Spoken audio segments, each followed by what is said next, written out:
Bom dia, bom dia. Hoje, 29 de abril, uma terça-feira de 2025. Seguindo para o nosso nono encontro, nono estudo da carta de Paulo aos Romanos. Nós vamos conversar hoje sobre o capítulo 4 dessa carta de Paulo aos Romanos, em que Paulo vai trabalhar a ideia da justificação pela fé, trazendo a figura de Abraão. E é um capítulo maior, vamos tentar trabalhá-lo todo, se não parte, e que vai buscar Paulo o fundamento em Abraão para dizer que a justificação perante Deus não se daria pelas obras da lei, mas pela fé em Cristo Jesus, dizia ele. Pela fé, pela justiça da fé, como dizia ele. Então é esse trecho sobre o qual nós vamos conversar, né, dessa carta de Paulo aos Romanos, que eu tenho por mim, é um dos maiores tratados, digamos, da teologia do Cristo, trazido por Paulo. A carta aos Romanos, ela é extensa, é a maior das cartas, e ela faz um esboço geral de toda a, digamos, teologia, por falta de uma palavra melhor, teologia do pensamento paulino atribuído ao Cristo, ou do pensamento do Cristo interpretado por Paulo. Lembrando que a comunidade romana já existia em termos de cristandade antes mesmo de Paulo escrever a carta, bem antes. E Paulo não havia conhecido ainda, Paulo ainda não havia estado presente em Roma, então ele não conhecia as pessoas. E é um ponto interessante sobre isso, é que a comunidade romana, cristã romana, que era formada por gentios e judeus, mais judeus do que gentios, ela foi dispersa de Roma por um tempo. Ela foi obrigada a deixar Roma por uma proibição do culto. Depois, com o imperador Cláudio, mais ou menos 5 anos dessa saída dos cristãos, com o imperador Cláudio, eles voltam a Roma. E a igreja de Roma, ela se ajusta, se edifica mais fortemente sobre o pensamento ou sobre o costume dos gentios. E havia na igreja de Roma, na eclesia, uma ação dos judeus querendo impor aos cristãos não judeus, os gentios, querendo impor a eles os costumes do judaísmo. A comida kosher, por exemplo, a circuncisão. Essas obrigações de práticas, elas vinham da lei judaica, né? O que comer, o que não comer, a lei judaica estabelecia. O guardar o sábado, por exemplo, a lei judaica estabelecia. A circuncisão, a lei judaica estabelecia. E esses estabelecimentos da lei, Paulo chamava de obras da lei. Obras da lei. Isso é muito importante a gente sempre deixar claro.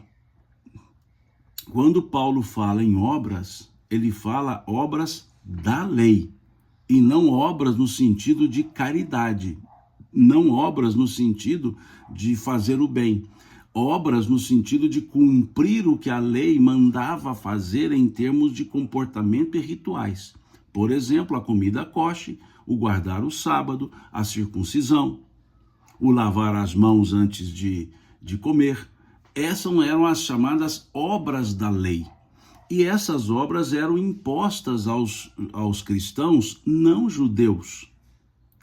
E era justamente nesse contexto que Paulo vem dizendo que a justificação não era pela obra da lei, que a, aspas, salvação não era as obras da lei, mas pela fé em Cristo, pela justiça da fé em Cristo.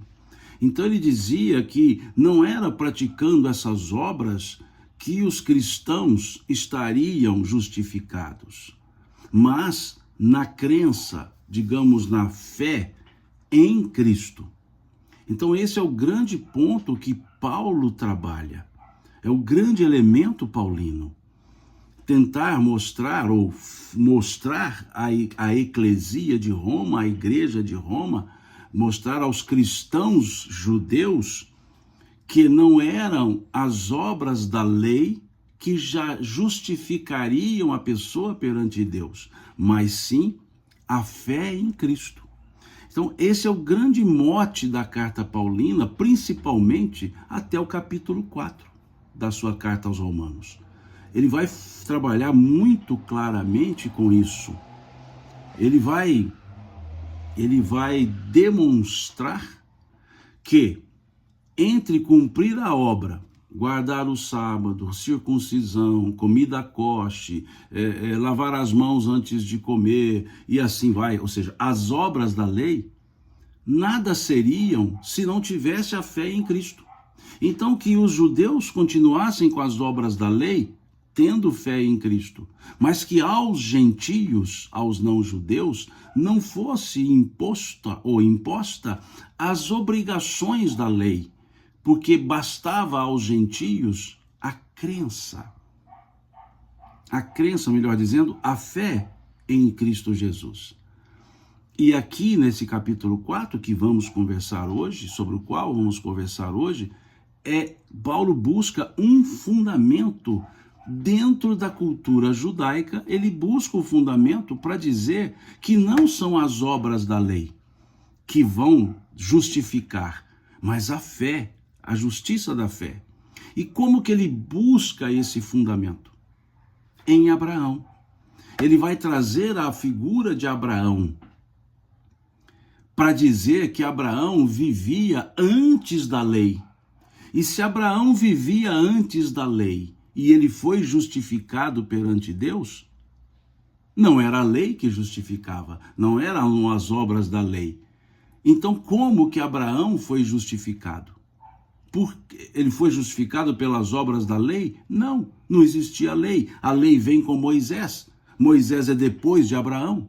Então, Abraão vivia antes da lei, antes da Torá. E Abraão foi justificado. Então, como que Abraão foi justificado se as obras da lei é que justificavam e Abraão vivia antes da lei? Abraão foi justificado pela fé que ele depositava em Deus. Então, Paulo vai usar esse fundamento em Abraão para dizer que se Abraão foi justificado perante Deus, e foi, não foi pelas obras da lei, porque simplesmente não existia a lei. Portanto, não existiam as obras da lei. E ele foi justificado, então, pela fé depositada no Senhor. Então, esse é o conjunto. E por que ele busca Abraão? Porque Abraão foi o patriarca primevo. Abraão foi o patriarca, filho de Éber, daí o termo hebreu, né? Abraão, o filho de Éber, Abraão, o hebreu. Ali vem a estrutura do povo hebreu. Abraão é chamado de pai, Paulo chama de nosso pai segundo a carne, assim diz Abraão, assim diz Paulo. Ele chama Abraão, ele qualifica Abraão de nosso pai.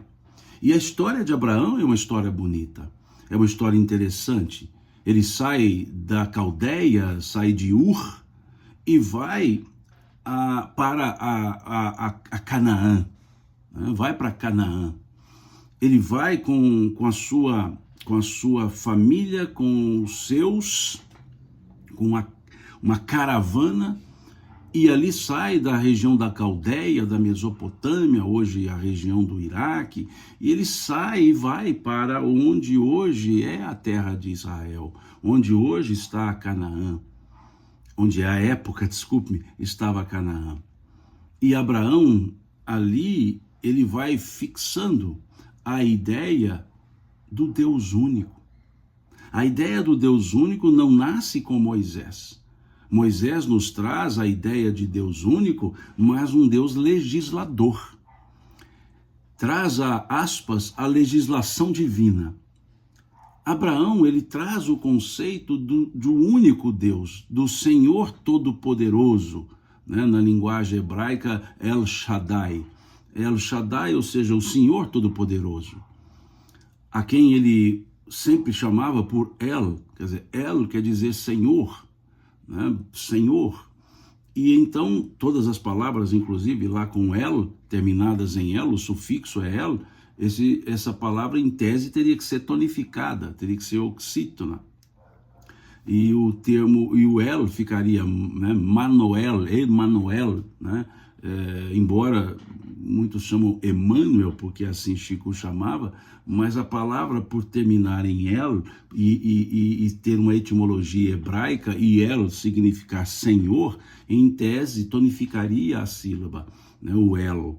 Então seria Emmanuel, Israel, né? Quer dizer, Israel, combatente de Deus, Deus forte, o Senhor forte, combatente do Senhor. Então ali Abraão é o fundamento. E há um detalhe bem interessante. Abraão é o pai da nação hebraica. E Abraão é o pai da nação árabe.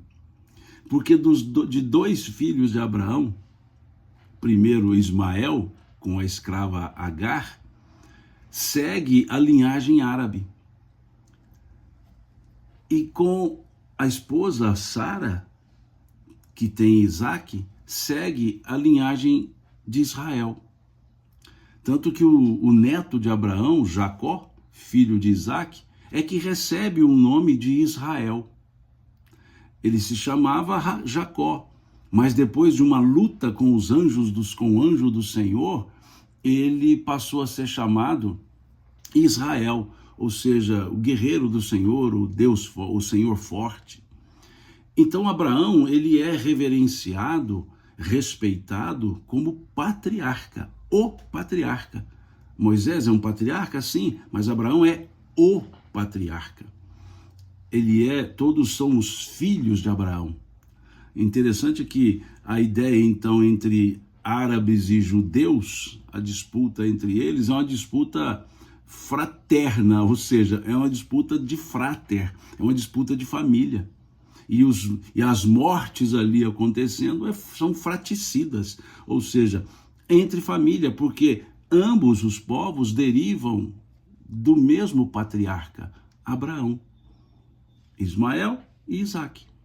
Então, por isso Paulo vai trazer Abraão para a referência, a sua fundamentação teórica, o que nós chamamos na linguagem acadêmica de fundamento epistemológico, ou seja, a epistemologia paulina para a defesa da sua tese, da sua afirmação, que a salvação não vem pelas obras da lei, e sim pela fé em Cristo, era justamente a vida de Abraão, que no início se chamava Abrão e não Abraão.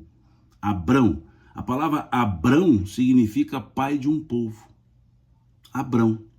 Mas como o Senhor havia dito a Abraão que a descendência dele seria enorme como as areias, os grãos do deserto, Deus muda o nome dele, acrescentando um A. Passa a chamá-lo de Abraão, que significa pai de uma multidão. Abrão, pai de um povo. Abraão, pai de uma multidão. Como Deus também, o Senhor também faz com Sara. Ela se chamava Saara, é o contrário, lá tira um A. Saara, a infértil. E passa a chamá-la de Sara, a mãe. Então, por isso, quando se fala Abraão, está se dando o argumento de autoridade. Quando João falava de filhos de Abraão e as pessoas criticavam, ele dizia, se Deus assim quiser, ele fará das pedras filho de Abraão. Ou seja, Abraão é um enviado de Deus, não era Deus. Quando Jesus falava de Abraão, conheceu, e as pessoas diziam, como ele disse conhecer Abraão se ele não tem nem 40 anos? Então, falar em Abraão era dar o argumento de autoridade. E Paulo fez isso aqui na carta. Então ele defende a sua ideia, que é a tese a tese do século, e fundamenta em Abraão. Vamos ler o texto. E o Desvaldo, ele me pergunta, bom dia, Simão ou Pedro? Meu nome é Simão Pedro, né? Isso minha mãe ela dizia assim, e o Desvaldo, ela dizia assim, seu nome é Simão Pedro. Não, então assim ela sempre pedia que me chamassem. Mas é interessante, as pessoas me chamam por Simão Pedro, muitas pessoas me chamam por Pedro, meus familiares, para os meus sobrinhos, eu sou o tio Pedro, para a minha neta, eu sou o vovô Pedro, quase que o nome da pomada, eu sou o vovô Pedro. Então, para os amigos assim mais próximos, as pessoas mais próximas, muitas me chamam também de Pedro, né? Eu vejo que é uma forma mais carinhosa. E a Leia, a minha esposa, ela me chama por Pedro. Quando ela vai dizer meu nome, ela fala Pedro, Pedro. Quando ela me chamar por Simão, eu vou me preocupar, mas ela sempre me chama por Pedro. Então, para mim, vou ser muito sincero, tanto faz me chamar por Simão, por Pedro, por Simão Pedro. Mas eu deixo um parêntese, né? Eu coloco entre parênteses. Quando minha mãe me chamava por Simão, ela iria me pedir algo, para eu fazer algo, para eu ir ao armazém, comprar coisas para alimento, para eu ir ao açougue, para eu fazer, ela falava assim, fazer um mandado, né? Então ela me chamava por Simão. Quando ela me chamava pelo apelido, que não vem ao caso aqui dizer, quando ela me chamava pelo apelido ou me chamava por Pedro, ela ia me dar alguma coisa. Agora, quando ela me chamava por Simão Pedro, alguma coisa eu tinha feito, que ela tinha descoberto, e eu seria sancionado. Então, quando pessoas me chamam por Simão Pedro, eu já faço assim, o que eu fiz de errado? Quando me chamam por Simão, é aquela ideia assim, Simão, oi. Como me chamam por Pedro, eu recebo esse chamamento, né? Pedro, meu ouvido escuta como se fosse uma voz de carinho chegando aos meus ouvidos, porque são as pessoas mais próximas assim que me chamam por Pedro. E se as distantes me chamarem por Pedro, ótimo também, não vejo problema, tá? Então, fique à vontade, Simão Pedro, só não vou trazer aqui o meu apelido de família, né? Porque realmente não vem muito ao caso. Então é isso, Desvaldo. Vamos seguindo aqui. A Etienne diz, muito interessante, bonita a história, importante esse conhecimento. Sim, a história de Abraão é muito interessante. Sugiro que leiam, está lá no Gênesis, né? Inclusive diálogos de Abraão com aspas, né? Com Deus, quer dizer, com o Senhor. Essa palavra Deus, ela é mais ocidentalizada para o nosso lado. Ali na época eles chamavam por Senhor, né? Deus não tinha o nome, era o Senhor, né? El Shaddai, El Orim, né? Outras vezes pelo título, né? Adonai. Então é bonita a história, e ali é o primeiro momento epifânico, a primeira epifania que nós temos na Bíblia é com Abraão. Tá certo que na parábola da criação tem a epifania de Deus conversando com Adão, mas isso se dava no além, né? Na parábola da criação, esse diálogo de Adão com o Senhor se dava no Éden.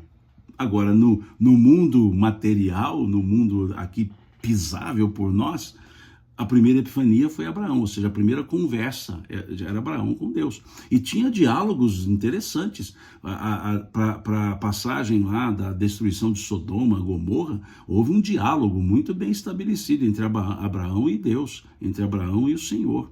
Um diálogo assim que Abraão tentava ser convencido do porquê dessa destruição. E ele argumentava com o Senhor. Então é muito interessante a história de Abraão, e aí a gente entende por que Paulo traz essa história de Abraão, né? Para justificar a justificação pela fé, né? Então é muito interessante essa lógica de Abraão. Então vamos ler o texto. Aqui o Nelson diz assim: bom dia, Simão Pedro, muito interessante essas histórias, mas muito complexas. Não, até não são complexas não, Nelson. É porque a gente lê essas histórias com a mentalidade ocidental. E temos que lembrar que são textos milenares. O texto bíblico mais novo tem 2000 anos. Né? O Apocalipse, os Evangelhos, o Novo Testamento tem 2000 anos. Esses outros livros têm mais de 3000. Então são milênios. Então nós temos que perceber que há uma cultura de 3 milênios sendo analisada hoje, textos escritos numa cultura há 3 milênios. Então a gente tem, não é que elas são complexas, é que a gente tem que começar a entender como era a cabeça das pessoas naquela época, como eram os costumes naquela época, como era a cultura, numa forma geral, naquela época, e aí nós entendemos a lógica da escrita, né? Então não são complexos, por isso a gente sempre fica trocando ideias, né, estudando juntos, né? Para todos nós é importante.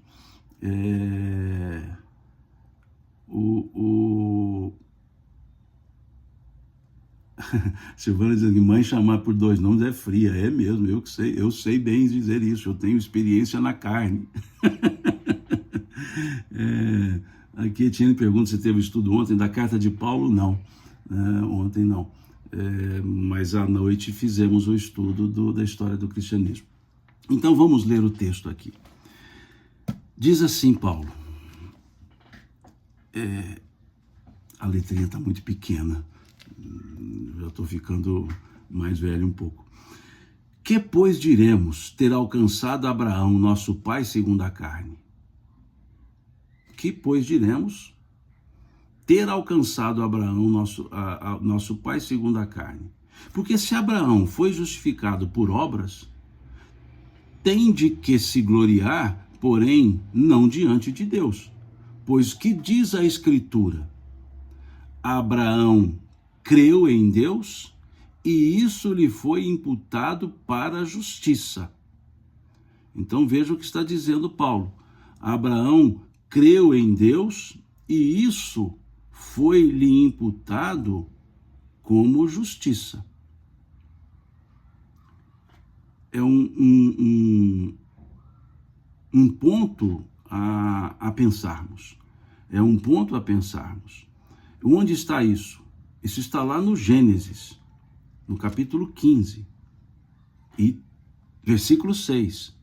Abraão creu em Deus e isto lhe foi imputado por justiça. A ideia justiça aqui não é a justiça no sentido de coerção. Justiça no sentido de ser justo. Ele creu em Deus e isso lhe foi imputado por justiça, ou seja, e isso foi considerado. Isso está lá no Gênesis, capítulo 15 do Gênesis. Ora, ao que trabalha, o salário não é considerado como favor, e sim como dívida. Essa frase de Paulo é interessante, é o versículo 4. Ora, ao que trabalha, o salário não é considerado como favor, e sim como dívida. O que ele está dizendo? Que Abraão serviu ao Criador. Então a justiça não era um favor divino. A justiça, ou seja, a justificação, era uma natural dívida. Ou seja, era uma consequência natural. Era causa e efeito. Mas, ao que não trabalha, porém crê naquele que justifica, o ímpio, justifica o ímpio, desculpe, a sua fé lhe é atribuída como justiça. Aqui Paulo já começa a dizer o seguinte, olha, aqueles que estão cumprindo a lei, as obras da lei, a justiça é devida. Mas os que não estão cumprindo as obras da lei, por não serem judeus e têm a fé, também lhes é atribuída a justiça. Ou seja, a justificação. E é assim também que Davi declara ser bem-aventurado o homem a quem Deus atribui justiça independentemente de obras. Bem-aventurado, aí ele cita o Salmo, Paulo vem citando o Salmo 32. Bem-aventurados aqueles cujas iniquidades são perdoadas e cujos pecados são cobertos. Bem-aventurado o homem a quem o Senhor jamais imputará pecado. Vem, pois, esta bem-aventurança exclusivamente sobre os circuncisos ou também sobre os incircuncisos? O que é circunciso, o que é incircunciso? Circunciso, aquele que passou pela circuncisão, o corte do prepúcio, ou seja, judeu. Incircunciso, o que não passou pela circuncisão, ou seja, não judeu. Ou circuncidado, não circuncidado, também é usado esse termo. Então Paulo está fazendo aqui uma indagação. A bem-aventurança vem exclusivamente sobre os incircuncisos ou também sobre os incircuncisos? Ele faz uma interrogação forte. Visto que dizemos, a fé foi imputada a Abraão para a justiça. Como, pois, lhe foi atribuída? Estando ele já circuncidado ou ainda incircunciso? Não no regime da circuncisão, e sim da incircuncisão. O que Paulo está dizendo? Davi canta o salmo, mas ele está retroagindo e dizendo, Abraão, então, foi justificado ou não? Ele diz, foi. E ele faz uma pergunta ainda, foi justificado antes ou depois da circuncisão? Porque embora a circuncisão esteja na lei, a circuncisão ela foi estabelecida por Abraão, lá atrás, Deus a Abraão. Só que a relação de Abraão com Deus, a justificação pela fé, Abraão justificado por Deus, se deu antes de Abraão inserir a circuncisão.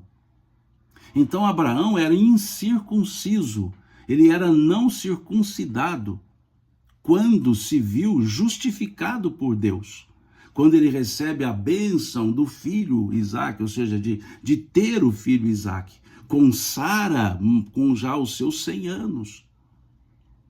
A infértil, por isso o nome Saara, ele já havia concebido a essa aspas, graça de Deus. Ele já havia demonstrado a sua fé em Deus, no Senhor. Então isso antes da circuncisão, antes de ser circuncidado, antes de um primeiro movimento de obra, não da lei porque não existia, mas de uma determinação divina para Abraão, dizendo que todos os homens ao 8º dia de nascimento deveriam ser circuncidados. No 8º dia, criancinha, 8º dia circuncidava, cortava o prepúcio.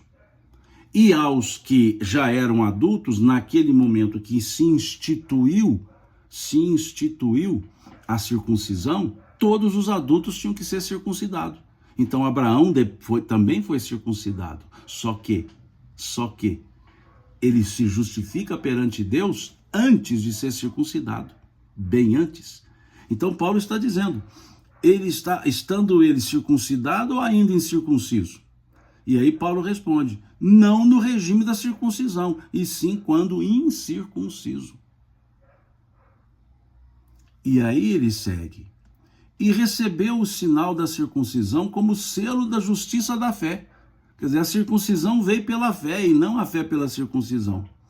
Que teve quando ainda incircunciso, vou até grifar aqui, porque esse aqui eu não tinha grifado, quando ainda incircunciso, para vir a ser o pai de todos que creem, embora não circuncidados, a fim de que lhes fosse imputada a justiça, e pai da circuncisão, isso é, daqueles que não são apenas circuncisos, mas também andam nas pisadas da fé que teve Abraão, nosso pai, antes de ser circuncidado.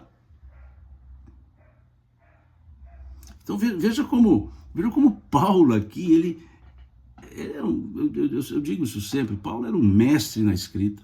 Ele escreve em grego, né? Ele dominava a língua. Uma pessoa que domina a língua dele, a gramática, a estrutura da língua, uma pessoa que sabe, que tem vocabulário, ela escreve bem. E não é o bem da beleza, é o bem do conteúdo. A pessoa consegue expressar o que ela realmente quer dizer, porque tem uma bagagem de palavras, porque tem o domínio, sabe usar os tempos verbais, sabe usar as formas verbais. E aqui Paulo fazia um jogo forte, ele argumentava com uma segurança que ficava difícil contrapô-lo.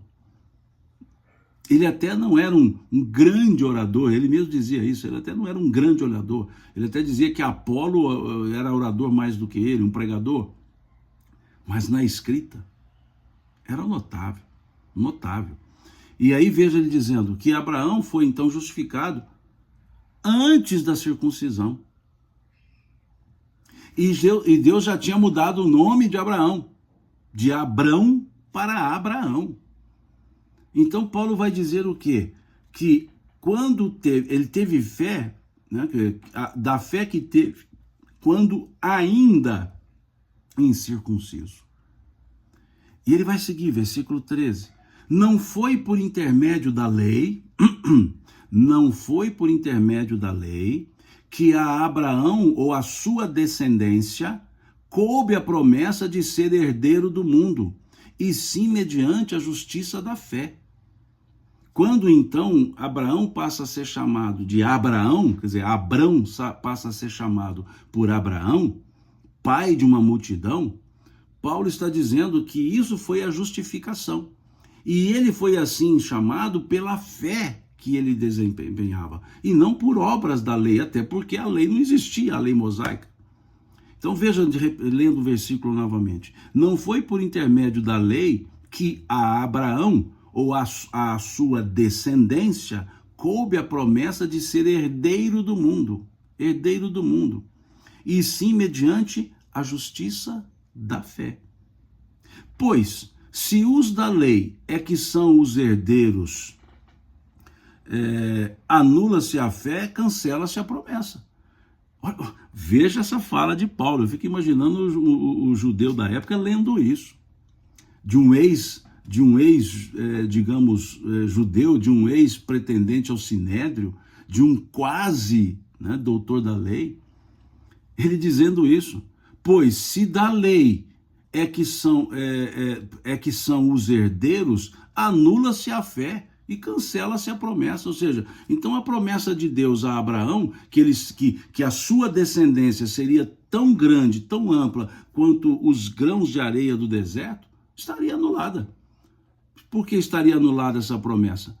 Porque Abraão não se justificou perante a Deus por obras da lei, e sim pela fé. Então, se afirma que são as obras da lei que dão a justificação, ele diz, então, anula-se a fé e cancela-se a promessa, ou seja, Deus não cumpriu a promessa. Então, veja aqui como é interessante Abraão trabalhar com isso.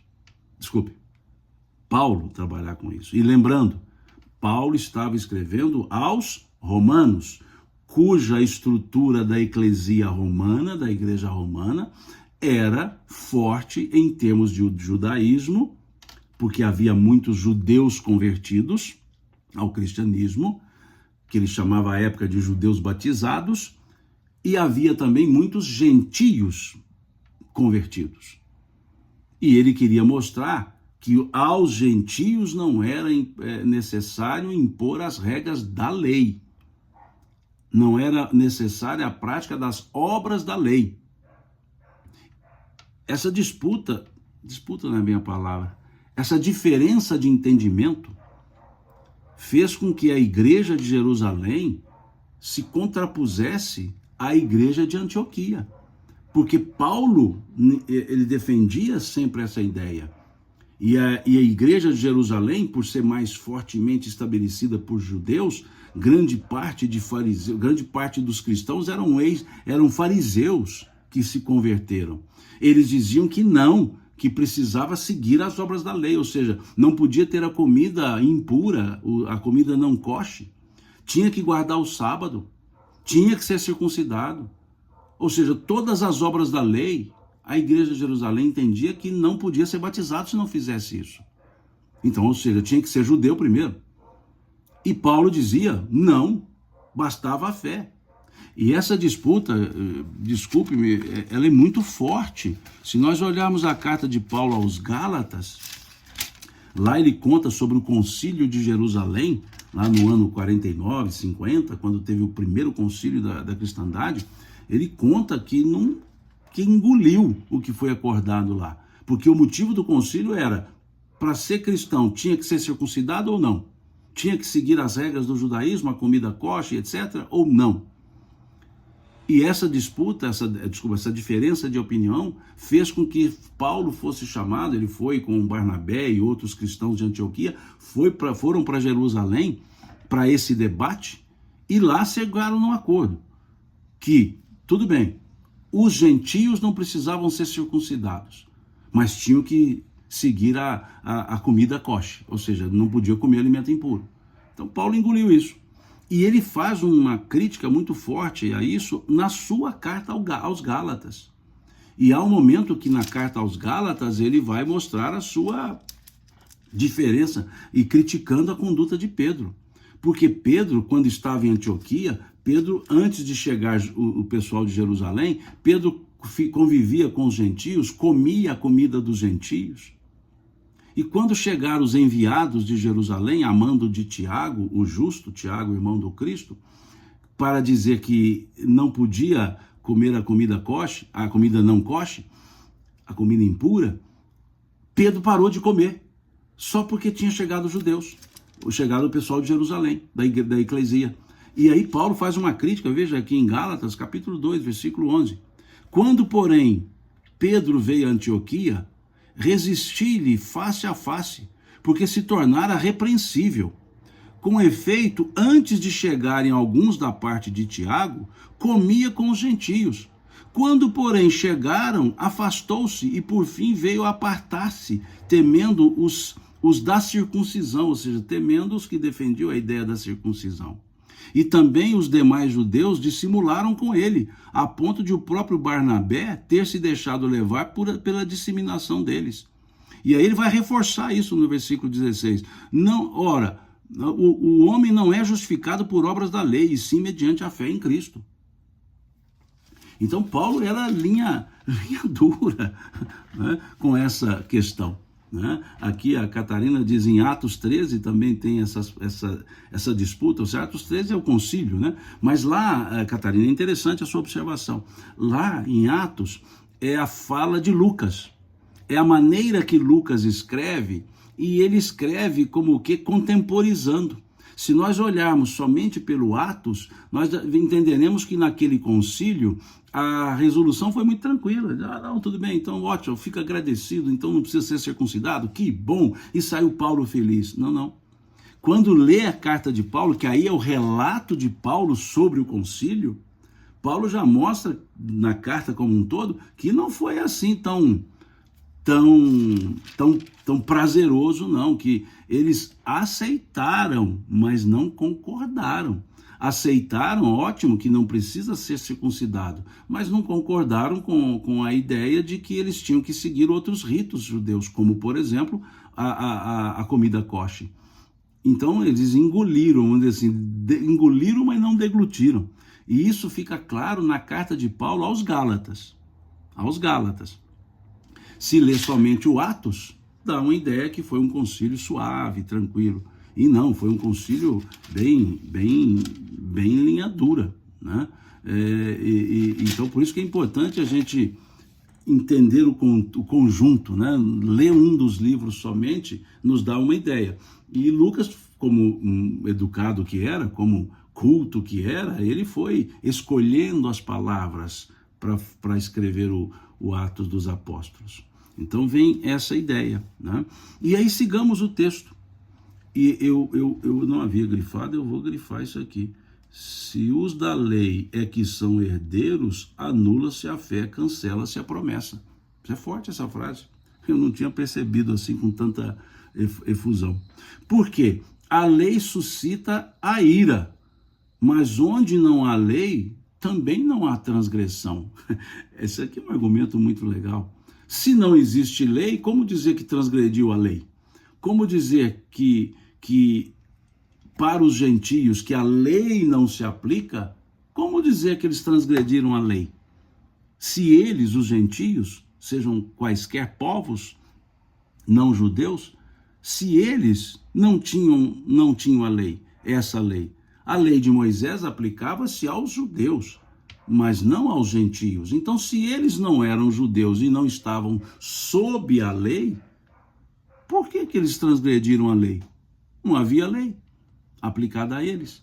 E a disputa de Paulo era essa. Queriam aplicar a lei a um povo que não tinha por que aplicar a lei, porque não eram judeus. Então ele faz esse fechamento. A lei suscita a ira, porque é imposta. Mas onde não há lei, também não há transgressão. Isso aqui é um libelo, né? Isso aqui é um libelo. A forma que Paulo argumenta. Essa é a razão porque provém da fé, para que seja segundo a graça, a fim de que seja firme a promessa para toda a descendência, não somente ao que está no regime da lei, mas também ao que é da fé, que teve Abraão, porque Abraão é pai de todos nós, como está escrito, diz Paulo. Por pai de muitas nações te constituí. É quando Deus muda o nome, é quando o Senhor muda o nome de Abrão para Abraão, lá em Gênesis. Por pai de muitas nações te constituí. Por pai de muitas nações te constituí. Então, é interessante percebermos esse conjunto. E aí segue. Perante aquele no qual creu o Deus que vivifica os mortos e chama à existência as coisas que não existem. Abraão, esperando contra a esperança, creu, para vir a ser pai de muitas nações, segundo lhe fora dito. Assim será a tua descendência. E sem, mais uma vez, uma fala do Gênesis, e sem enfraquecer na fé, embora levasse em conta o seu próprio corpo amortecido, sendo já de 100 anos, e a idade avançada de Sara, não duvidou, por incredulidade da promessa de Deus, mas pela fé se fortaleceu, dando glória a Deus, estando plenamente convicto de que ele era poderoso para cumprir a promessa. Qual promessa? Da descendência. Porque quando diz Deus a Abraão que ele será pai de uma multidão, Abraão, em tese, diria o seguinte: não, porque a esposa Sara era infértil. Sara não teria como ter filhos. E outro detalhe, já era idosa. Abraão com seus 100 anos, Sara já idosa, como que teria filho? Por isso é que vem essa frase, esse jogo de palavras do versículo 18, Paulo dizendo: Abraão esperando contra a esperança, creu. Quer dizer, Abraão esperando contra a esperança, ou seja, não era lógico que ele tivesse uma grande descendência, porque a Sara era infértil. E é isso que Paulo está dizendo, ele acreditou nisso. E isso foi o que deu a ele a sustentação. E sem enfraquecer na fé, embora levasse em conta o seu próprio corpo amortecido, acreditou. E aí ele vai seguindo.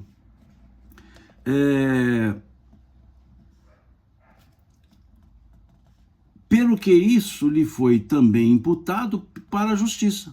E não somente por causa dele está escrito que ele foi levado em conta, mas também por nossa causa, ou seja, pela descendência. Posto que a nós igualmente nos será imputado, a saber, a nós que cremos naquele que ressuscitou dentre os mortos, a Jesus Cristo nosso Senhor, o qual foi entregue por causa das nossas transgressões e ressuscitou por causa da nossa justificação. Porque para ele a ideia da justificação vem ali em Cristo. E é interessante essa expressão, não vou entrar aqui no mérito da palavra ressurreição, mas a ideia paulina era que todo o discurso de Jesus foi acreditado pelo fato de Jesus ter reaparecido depois da morte. Dizia Paulo, se Jesus não houvesse ressuscitado, em vão seria sua pregação, vã seria a doutrina. Porque Jesus falava da vida após a morte, meu reino não é deste mundo. Ele falava de um outro mundo depois da morte. E se ele não se apresentasse depois da morte, tudo o que ele havia falado seria retórica. Então, para Paulo, o fato do Jesus ter reaparecido depois da morte, ter matado a morte, por assim dizer, é que era o grande fundamento da mensagem, a imortalidade. E essa crença era importante.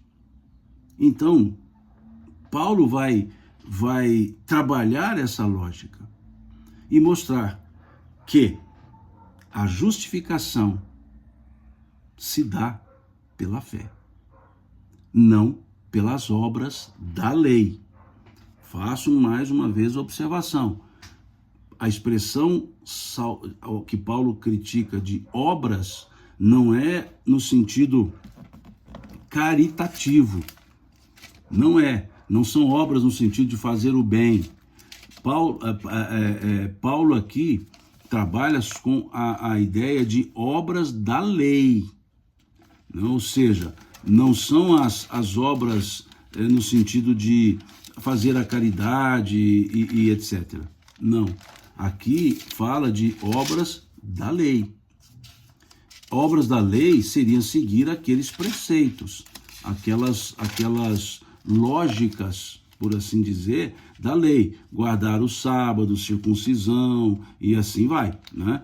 Então, não é nesse sentido que Paulo trabalha a crítica às obras para justificação, mas a ideia da fé para justificação.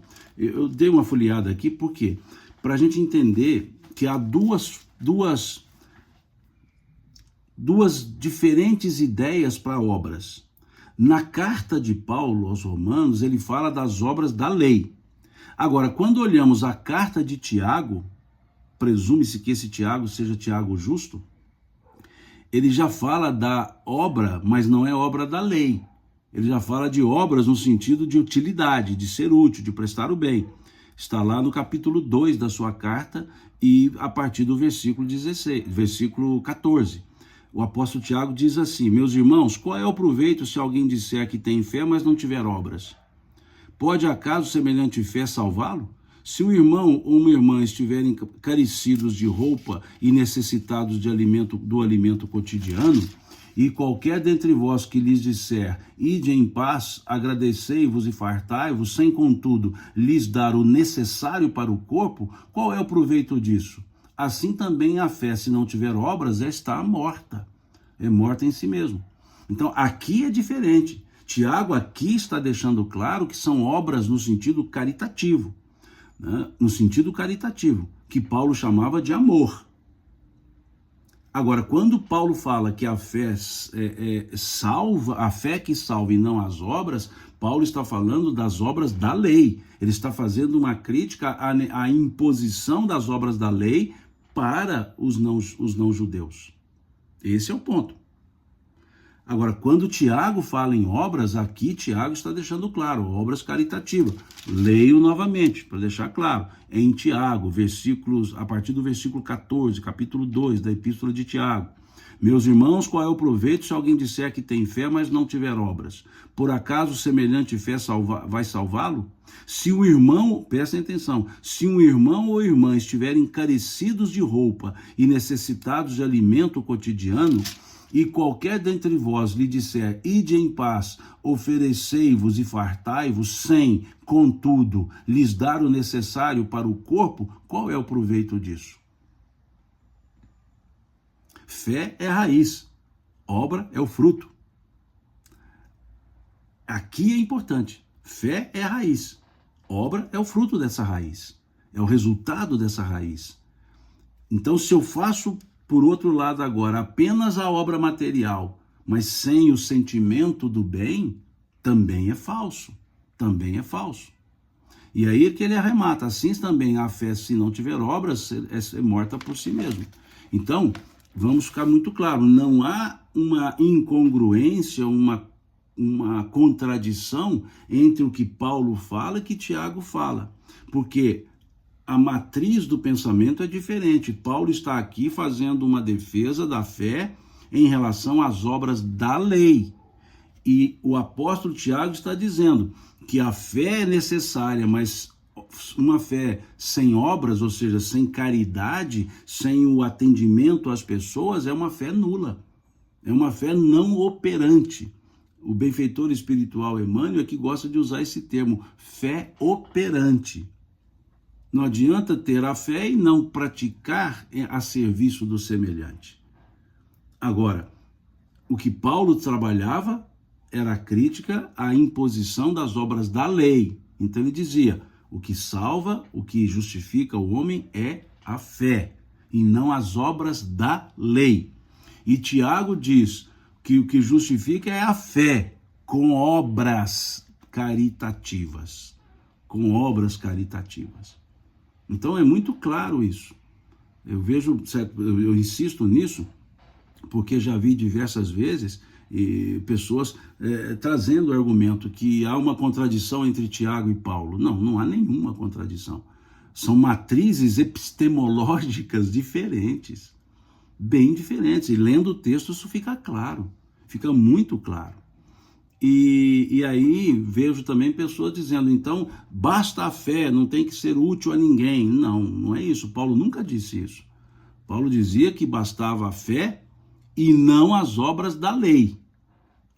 Agora, busquemos na fala de Pedro, busquemos na fala de Tiago, busquemos na fala de João, busquemos também na fala de Paulo aos Coríntios, capítulo 13, primeira carta aos Coríntios, e nós veremos que todos eles falam que a fé tem que ser operante. Veja, a fala de Paulo lá no capítulo 13 da carta aos Coríntios, até vou ler ipsis verbis para ficar bem claro, para eu não colocar palavras ou omitir palavras.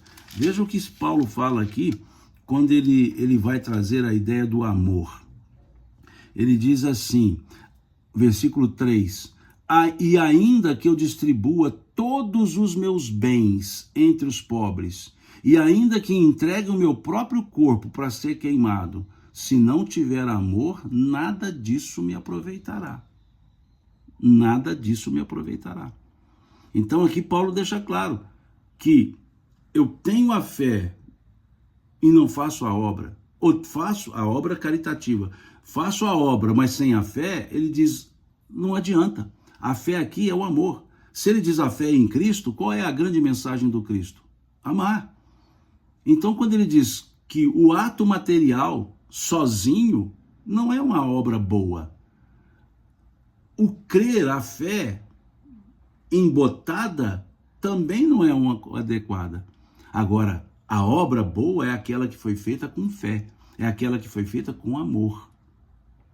É isso que Paulo traz aqui, é um tratado, esse capítulo 13, né, um tratado paulino sobre o amor, sobre o ágape. Né? Então ele diz aqui, ainda que eu distribua todos os meus bens entre os pobres, e ainda que eu dê o meu corpo para ser queimado, se eu não tiver amor, nada disso me aproveitaria. João vem nos dizer, na sua primeira epístola, Deus é amor. Vem Pedro nos dizer na sua primeira carta, o amor cobre uma multidão de erros. Paulo aqui no capítulo 3 aos Coríntios falando do amor. Tiago no capítulo 2 da sua carta falando do amor, do servir, do ser útil. Então todos eles falavam isso. Então não há contradição nenhuma. Nenhuma. O que há é a não percepção que a matriz epistemológica que Paulo utiliza aos romanos é para a crítica, a exigência do cumprimento das obras da lei. E Paulo dizia que não. Aos gentios, não. Aos gentios bastava a fé. Então esse é o conjunto do capítulo 4 que nós estudamos hoje. E aí amanhã seguiremos, né, no mesmo horário, 9 da manhã, com o capítulo 5 dessa carta de Paulo aos romanos, né? Essa semana eu ainda conseguirei fazer o estudo diário, né? Porque ainda estou lá em férias. Mas a partir da próxima semana não, aí teremos os estudos só aos domingos e quarta à noite, né? Mas eu estou dando utilidade a esse período, essas férias do trabalho profissional e dedicando mais a isso, né? E estou, graças a Deus, terminando a escrita do livro, né, que a editora está me pedindo, né, um livro de reflexões sobre a paz, né, sobre o cultivo da paz, a partir de sentir a paz e depois promover a paz. E aí uma série de assuntos colocados nesse livro que, creio eu, será lançado até o mês de agosto desse ano. Então, por isso também eu tirei esses dias, tirei 10 dias de férias profissionais para eu me dedicar à escrita, ao término da escrita do livro, e que será o meu segundo livro, e fazer esses estudos diários, né? Pela manhã a carta de Paulo aos Romanos e à noite, às 18 horas, aquela visão histórica sobre o cristianismo, né? Hoje conversaremos sobre a eclesia pós-concílio de Nicéia, né? A Kate diz, está pronto para comprar no Congresso de Maceió? Eu creio que sim. Eu não me recordo quando que será o Congresso de Maceió. Eu estou agendado para ir, viu? Na cabeça não me lembro a data, eu tenho que sempre olhar a agenda, né? Mas assim, é o segundo, né? O primeiro que eu escrevi chama-se Viver Melhor, que são reflexões para a vida em sociedade, obviamente sempre pelo prisma espírita. E esse segundo livro não tem um título ainda, creio que talvez chamemos de Viver em Paz, ou Viver a Paz, ou Ter a Paz, ou Cultivar a Paz, não sei ainda. Mas vamos refletir sobre, também pela ótica, digamos, espírita, pela ótica de alguns filósofos, vamos ver sobre isso também. Mas foi para isso, então muito obrigado pela paciência de vocês em me acompanharem hoje, em ficar aqui esse período da manhã, e por isso eu sempre agradeço, Deus lhes pague. E voltaremos amanhã às 9 horas para seguir com esse estudo da carta de Paulo aos Romanos, seguindo do capítulo 5. Até, um bom dia para todos nós, fiquemos todos em paz e Deus nos abençoe. Até amanhã.